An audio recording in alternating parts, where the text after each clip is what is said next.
Hi, I'm Yvonne Conte, keynote speaker, seven-time international published author, former stand-up comic, and your tour guide through the messy, funny, and sometimes emotional world of writing and storytelling. We plan to talk about having a notebook full of ideas. Wouldn't that be fantastic?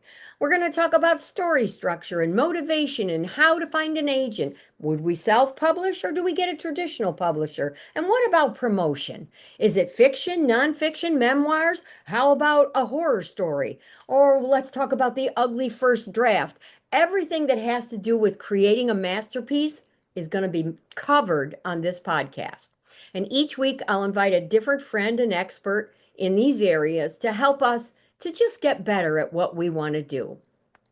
Today's episode is super special because, well, it's about how this whole crazy journey started for me, from selling phone systems and real estate and mortgages to late night comedy clubs with sticky floors and bad lighting to standing on big stages telling stories to thousands of people to sitting right here talking to you. I had so many jobs and none of them satisfied me until one day my son said, "Hey, Mom, you should be a comedian. You're really funny and you spend so much time at work. You might as well be doing something you like." Well, I took my little teenage boy's advice, and in 1989, I stood in front of a crowd at an open mic night and I did stand-up comedy for the next 7 years. And let me tell you something, I loved it. I loved everything about it, except for the paycheck because they were pretty slim. So in 1995, when I was invited to speak about humor for a Rochester business, I jumped at the chance. And I've been speaking about the power of humor to corporations across America and Canada for 30 years. I've published 30 books on the topic of humor, and here I am. So, the truth is, some people fall into their dream job like I did, while other people have wanted it from the moment they could breathe, which is how my first guest explains his journey to the stage. Today, I'm thrilled to welcome my fellow comedian, storyteller, speaker, clown, author, and one of my favorite people to laugh with, Philadelphia's homegrown Tommy Moore. Hey, Tommy, how you doing? Do I do all those things? You do all those things. No And I, wonder I'm tired. I got to take a nap. Hold yeah, on. you better take a nap. Okay, I'm back. Those quick naps are great. Yeah, they do wonders, don't they? I remember my father used to take a nap. He'd be in the middle of a conversation and he'd go like this, and a few minutes later he'd be back and he'd be ready to go. So it does work. There you go. But for the purpose of this podcast, what kind of advice do you have to maybe give somebody who's interested in the business of comedy, or, what would you tell other writers and speakers and storytellers? 2 words. Tell me. Do it. Do it. Boy, Period. isn't that Close the door.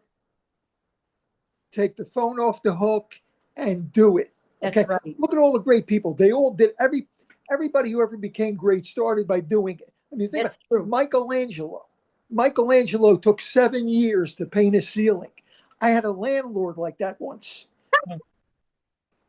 But he did it. He did it. Think about Van Gogh. Van Gogh was painting and painting and painting, and Yeah. nobody liked his paintings. And he was so frustrated, he cut off his ear. But he kept Oh, painting and painting. And then somebody said, "Van Gogh, they don't know what you're talking about. right. You're great." And Van Gogh said, "What?" Yeah. But Oh they did God. it. You have to do it. Look at the great composers. The great Yeah. Beethoven. Beethoven wrote symphonies even though he was deaf. Now you know why his symphonies are so loud. Oh my gosh, Tommy, you're hysterical. And Brahms. It took 4 years for Brahms to write that lullaby. You know Yeah. why? Kept falling asleep. He kept falling asleep. Of course he did. Oh my But gosh. a serious story about Do It, okay? 1985. I had been a comedian for 20 years. I was in the wrong place at the wrong time. I was in the middle of a robbery. Luckily, Wait, the middle of a robbery, oh my yes. goodness. Okay. Luckily, the robber didn't have a gun, but he had a pipe. And he hit me on the head 8 or 9 times. I say 8 or 9 because after 7, you stop counting. Right. Okay. Of course you He, do. he tied me up in a room, left me for dead. Luckily, before he left, he said, "Don't try anything funny. You don't tell a comedian not to be funny." Oh, what Okay. do? That gave me the impetus. Also, I had been trained as a magician, so I knew how to get out of ropes. Okay. Oh, I got that was out of the ropes. I got out of the situation. I was in the hospital. They put me together like the Scarecrow and the Wizard of Oz. And a comedy club owner came in and said, "You may never stand on the stage again." And I said, "You want to bet?" I had a show 3 nights later. Why I did he did that say that? show. Why did he say that? I That don't know. I don't know. yeah. I don't. I Mm. mean, I was in head to toe bandages. Oh, well, Yeah, that's why he said it. Okay. yeah, Yeah. yeah. Yeah. And 3 nights later, I had a show at LaSalle University. I did that show in Oh, head to toe band. They introduced me direct from the emergency room, hmm. Tommy Moore. Hmm. And I did jokes about doctors and hospitals. And Yeah. people thought it was a costume. I said, "No, these are real bandages and Oh, these are real casts." yeah. So do it. If you Yeah. want to do something, find a way to do it and Yeah. just do it no matter what. You know, Tommy, I got to share this with you, and it just came to me because of your story. But I think if you really love what you're doing, nothing's going to stop you. That's Absolutely. right. I want to tell you that I was booked to speak at I forgot what the name, oh, the Drumlins. I was booked to speak there on the subject of humor. And my mother passed away that morning. Um, And I thought, I can't do this because I talk about my family, and I thought, God forbid I start crying in the middle. But I'd never canceled a gig in 25 years. And I thought, I just feel bad about canceling. So I went and I did the gig. And I was okay because, you put on your performance personality, I guess. And yeah. so I was doing okay. But then there comes a part in my talk where I I pretend my mother has an Italian accent, So I go like this. So mom said, "Hey, everybody come to the house." So she talks like that because she was born in Pennsylvania, and it gets a big lift.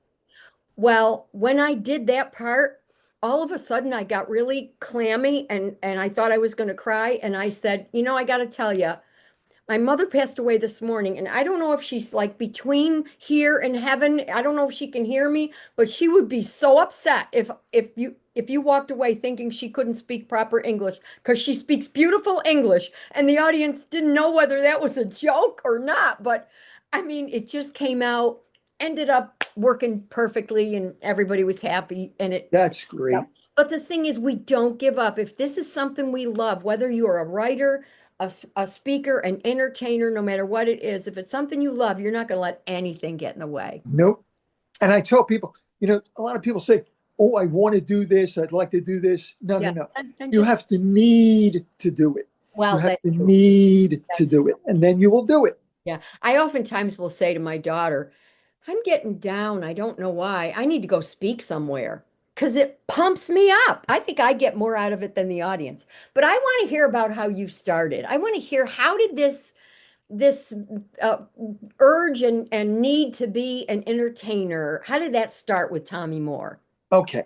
I was 5 years old. Now, I'd seen comedians on TV, but I was 5 years old. I was sick as a dog. The same weekend, I had the flu and German measles. They had Oh me in the no. bed because in those days, they just closed the blinds and said, "Stay in bed." And after about 3 days, I was going nuts. I begged my parents, "Let me come down and watch TV." I came Sure. down, turned on the TV. On TV was great old comedian Jimmy Durante, plus Pearl Bailey, who was a very funny singer, Yeah. and the Traineers, who were a funny show group. Oh, I Okay. don't know. And I watched them, and for a half hour, I forgot about my pain Yeah, yeah. and I felt better. And I Mm. said to myself, if I can ever do this for another human being, that'd be the best thing I could do in my life. Now, fast forward about 5 years, my uncle was in the hospital. We went to see him. Hospitals then were like dark, gloomy places. They weren't painted nice and cheerful. Yeah. And they were all Uh, green. The walls were all yes, green, yes. an ugly green. Yeah, go ahead. And I went in and I could see the pain on my uncle's face. And I was so uncomfortable, I told a joke. And he laughed and I saw the pain leave his face. And Oh, as I walked out of the hospital, maybe 8 or 9 years old, I said, "I can do that. I yeah. can do it." I Yeah. can now fast forward 40 years. Okay. I started a hospital clown unit. It's called the Moore Regional Hospital Clowns. Yeah. We go to 1,500 patient rooms a year. Okay. Two stories, one serious, one funny. Serious story. Their rooms were told not to go into because maybe they just had an operation, maybe they're on meds, they don't want to be interrupted. Well, we walked by one of those rooms we're not supposed to go into, and the wife said, "Come in, come in, come in." And my partner and I, two clowns, walked in because, she said, "Come in." She said, "Come in." So we go in, and she says to her husband, "Open your eyes, honey. There are clowns here." He opened his eyes. We did our little 3-minute thing. He didn't Yeah. really laugh. He kind of smiled. On the way out, she's thanking us profusely. Hmm. I said, "We really didn't do that much." See, you don't understand. This is the first time in 3 days he's opened his eyes. Oh, Tommy. See? Oh, Now, funny story, funny story. My partner and I walked into one room. Woman is on the phone, and she says, "I got to hang up now. Either two clowns just walked into my room or they have really good drugs in this hospital." or both. So it Yeah. all goes around. Yeah. And the thing of it is, you know, I can tell you this because so many people come to me and they ask me questions. How do you do this? What do you do that? Most of it is how do you get booked and what's the most you can charge? It's all about the money. If you can just forget about the money, I'm telling you, you will be so successful because it's not, Yes, if you want to be successful, you've got to be doing it from your heart. You've got to be going on the road and on that stage and writing day and night because it's something you cannot stop doing. it's And true. once you do that, you'll be successful. But if you're only after the fame and the money, you'll be a fly by night and it'll never work out. I really think that's true. You're right. I did want to ask you, I heard that you interviewed George Burns. Is that right? I interviewed everybody. I That's know why you did. 3 books. So I had a who's your newspaper. favorite? Well, asking me who my favorite comedian was is like asking Luciano Pavarotti what was his favorite cookie. Okay. Thought you were going to say song, but cookie's so much better. Now, I had a newspaper column for 11 years called Comedy Corner, Yeah. and I interviewed every comedian, old or new, on the East Coast. Yeah. And I learned stuff from every one of them. Let's see, Joey Bishop, important, good old comic. And by Yeah. the way, if the younger viewers don't know any of these people, They should look them YouTube, up because they'll, YouTube, go to YouTube, yes. Google them. That's what it's for. Okay. Yeah. Yeah. Joey Bishop said that an old Italian man once said to him, "You do what do you be," which Shakespeare said to thy own self be true, but the Same thing. Italian guy said it in fewer words. Yeah. Okay. The trick is be yourself. He had a Exactly. singer come on his TV show once named Robin Wilson, and she used to like to sing with no shoes on, barefoot.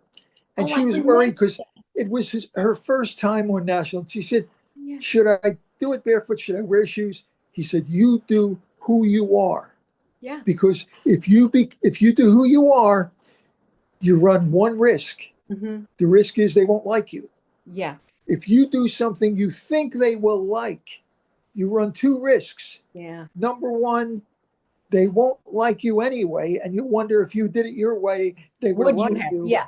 Yeah. Number two, if they like you, you'll be stuck doing something you don't want to do in a way you don't want to do it for the rest of That's your true. life. That's true. I'll tell you, for the past 30 years, the things that my clients say the most is that they can't get over how real I am. And I'm thinking, imagine how tiring it would be if for 30 years I had to be proper. I mean, sometimes I see the tapes of the stuff I do and I'm like, I cannot believe that came out of your mouth, Yvonne. But I get away with it because people know it's just coming from my heart. That's all it is. Yeah. Yeah. And Now, I know that, you initially asked if I interviewed George Burns. yeah, yeah. Among about 200 other comedians, yes, I interviewed him. I have all the interviews in my 3 books, but I asked him for advice. He said, number one, find what it is you love and find a way to get paid to do it. Yeah. And if you can't get paid to do it anyway. Do it Do anyway. what you love and you'll love your life. Yeah. I You know, said, do you have any other advice for like a young comedian? And he said, yeah, never leave your wallet in the dressing room. yeah, that's true. My father said, I used to go on dinner parties with him. He sold cookware, and I loved going with him because he gave me such great advice. But he did say, if you ever decide to work, because of course back then women weren't really trained to go do anything but cook and clean. And he said, if you ever decide to do anything for work, always pick something where you can see how what you do positively affects someone else. And I thought that was great, great Yes. You will advice. never resent what you do if Right. you know what you're doing helps people. Yeah, exactly. Now, you also taught stand-up comedy, right, at Temple University? Yeah, I taught stand-up comedy and the history of American comedy at Temple University for 5 years. And Yeah. Oh, I it's wish. amazing what people are not aware of. People who I thought knew comedy and came to learn more about it. Every semester, there was one person who asked this type of question.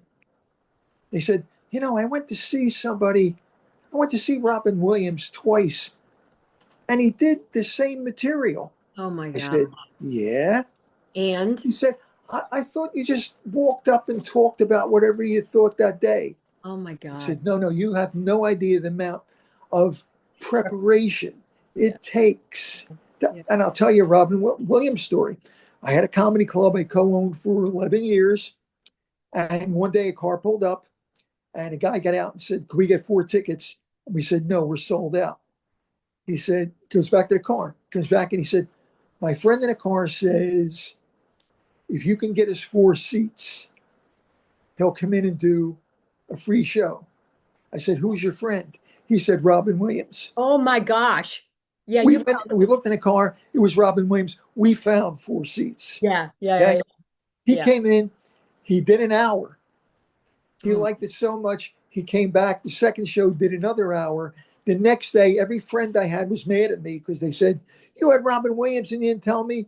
We Yeah. didn't know. We No, didn't know. But no. there's what Robin Williams did. He came to a little club in Philadelphia because he was in Philadelphia. He came just to work out, just to Yeah. get it right. Because Yeah. we, just like a writer on paper, weighs every word, Yeah, yeah. edits. Mhm. We do it verbally, Yeah. And we have to do it over and over and over to get it right. over and over and over. Yeah. Do it as many times as you can. Yeah. Yeah. And make sure you put your heart in it every single time. So I take it you're a planner then. You're not a wing it guy. You Well, take it depends on where I am. okay. For show business, I'm a planner.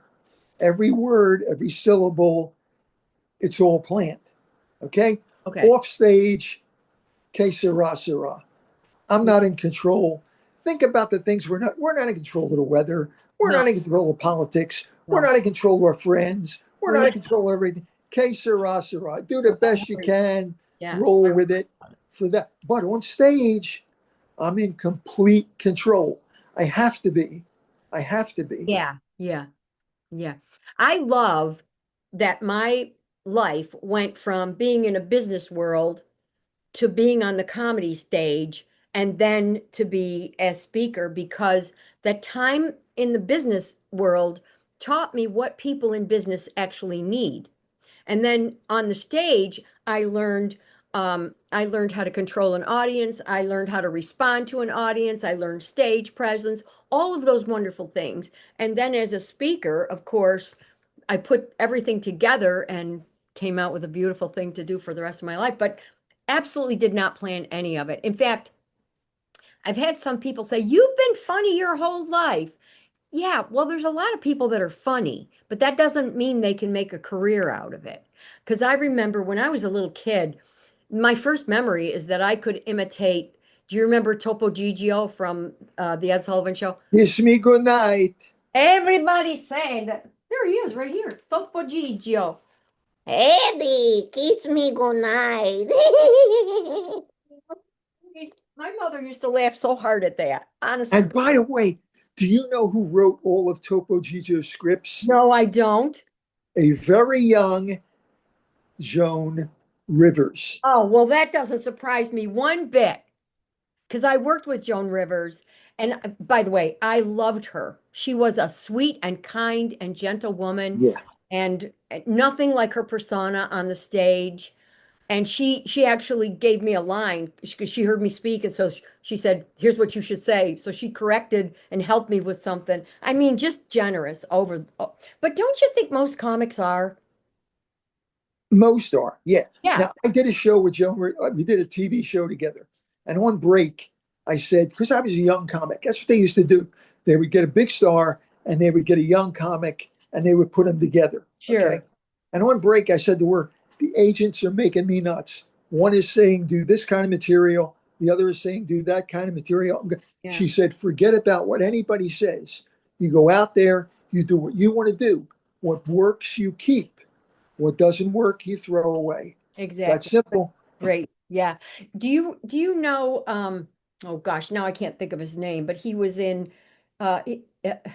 well, forget it because I can't think of his name. Isn't that I hate being 74. He was in Pretty Woman. But anyway, I can't think of his name. He's a comic. But anyway, he said to me one time, "Don't use foul language on the stage because that's not who you are." And he's right.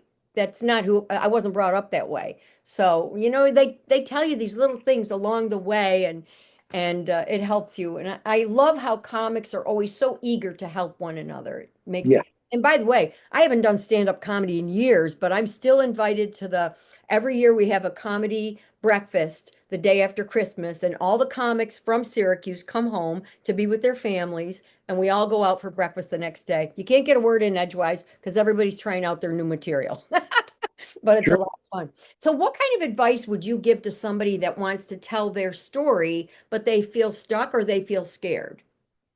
Okay. Um, I would say get a recording device That's a good idea. and talk it into the recording wherever you are. If you get an idea, if you get a thought, talk it into the recording device.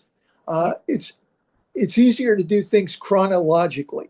If you think about yourself, look, okay, here's something I say to comedians, but it still applies to writers. Okay. Yeah. Uh, I tell comedians before you walk on that stage, know who you are, what you want to say, and how you want to say it. Now, Mhm. that sounds simple, but it's not. First of all, who you are. Take a look at your life, make an outline of all the things that you did in your life. Yeah. Okay. Then that's who you are, what you want to say. Decide what topics you want to talk about because the things you care about are the things you should write about. Yeah. Okay. Whatever And your how passion you is. how you want to say it, think about the emotion you have within that story. Are you happy? Are you sad? Are you frustrated? Are you angry? Yeah. And put that emotion into the words, Yeah. put that emotion into your delivery. So, whether you're a comedian or a writer, it's very much the Yeah. same. Yeah. But if you are a comedian, you're a writer as well because you got to write your stuff.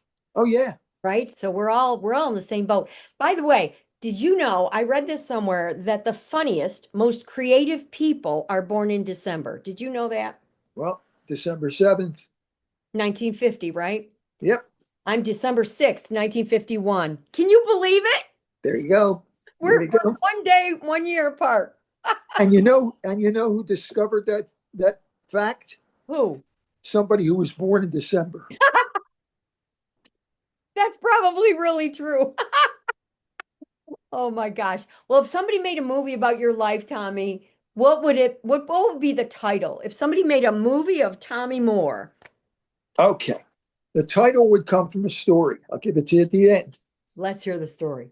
Rosie O'Donnell told me never let when anybody says stop you from doing what you want to do. Right. Because she said at one point somebody came up to her and said, "I don't want to embarrass you, but do you know that you look like Rosie O'Donnell?" Said that to her? Yeah. And she said, "Well, you didn't want to embarrass me, but you did." Okay. So Oh, here's the story oh, that happened to me. Story that happened to me. I did my 350th show at Caesars, got a standing ovation. A little woman walks up to me, must be 80 years old, curly white hair, looks up and says, "Young man, can I tell you something? I watch all these comedians on cable TV, and they sing and they play instruments and they do impressions, and they don't make me laugh. But tonight, you made me laugh with no talent whatsoever." They have no idea some of the things they say. That's hysterical, And Tom. I'm sure she meant it as a compliment. She So did. that might be the story of my creative life, just with no talent whatsoever. Maybe she meant, you weren't dancing or singing. Who knows? But you made her laugh, and that's a huge talent. It Yeah. really is. So, okay. Just for fun, I want to ask you some of the these are those kind of things. Like, when you work, is it with a pen and a pad or a laptop? Pen and pad, Pen and pad. Me too. because a laptop just frustrates me. Yeah. I write everything out in a journal. And then every book I've ever written has been in my journals first. Popcorn or potato chips? Um, Popcorn. Tell Yeah, you why. me Okay, too. tell you why. Popcorn saved comedy. I saved comedy. There was a hotel in the Poconos that had comedy every Saturday night. And after about a year, and I was there every week. Um, and after about a year, they said, we're thinking of discontinuing comedy. I said, why? He said, because the people aren't drinking. He said, if I wanted to have a show where people didn't drink, I could have it in the parking lot. I said, let me get this straight. I get 300 people come in to see the show. They laugh, they applaud, they leave. It's not enough I bring them in. It's not enough that they make them laugh. Now I got to make them thirsty too. I said, Yeah, okay, here's you what do you it. do. You got bowls? Yeah. Get bowls, put popcorn in them, salt them heavily. They will drink. Yeah. He did that. And he said, Tommy, you just saved comedy. Yeah, Tommy. So It's popcorn. true. It's true. I mean, yeah, if I'm eating a bowl of popcorn, I'm definitely drinking something. One other question. If you couldn't walk anymore, but you could either hop or skip, which way would you like to walk around? Hopping or skipping? Ooh, ooh. I think hopping. Yeah, Really? Oh yeah. my gosh, I picked skipping. I don't know why, but hopping is fun too. I think I'd like to do both.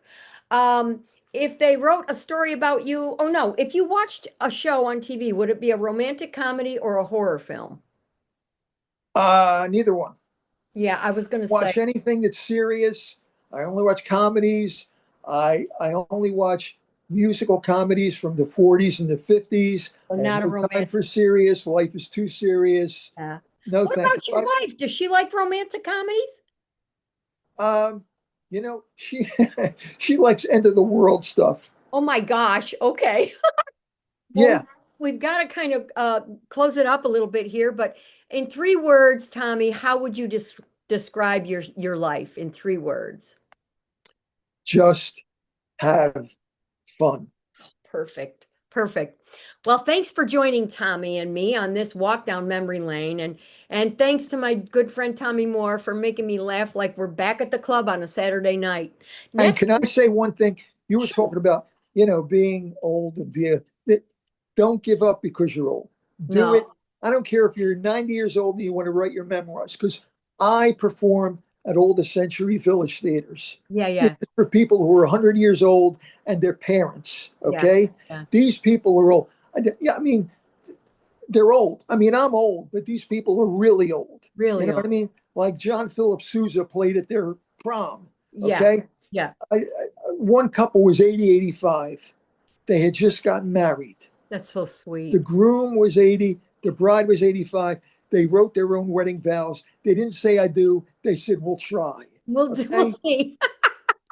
The groom drank champagne out of the bride's slipper, Oh, almost choked to death on the corn plasters. yeah. Okay. Yeah, there you go, Tommy. The bridal registry was a CVS. Oh no. So don't, That makes no, they yeah, spent their honey, they spent their honeymoon getting out of the car. Okay. yeah, yeah. So We don't give up. Do it. That's Just right. That's do right. it. Yeah. Okay, so next week we're going to dive into character-driven novels. We're going to creating true to life characters with author Ava Zaccardi. She's written 3 novels now, and her characters jump off that stage. And she's going to help us understand how to create characters that the reader just cannot forget. So I hope you liked our little show today. My friend Tommy, you were fantastic, and I thank you from the bottom of my heart. Please You're easy. You're an easy interview. Oh, thank you. Hit that like button at the bottom and that big black subscribe button. That really helps us. If you liked it, leave a comment. If you didn't like it, then just never mind.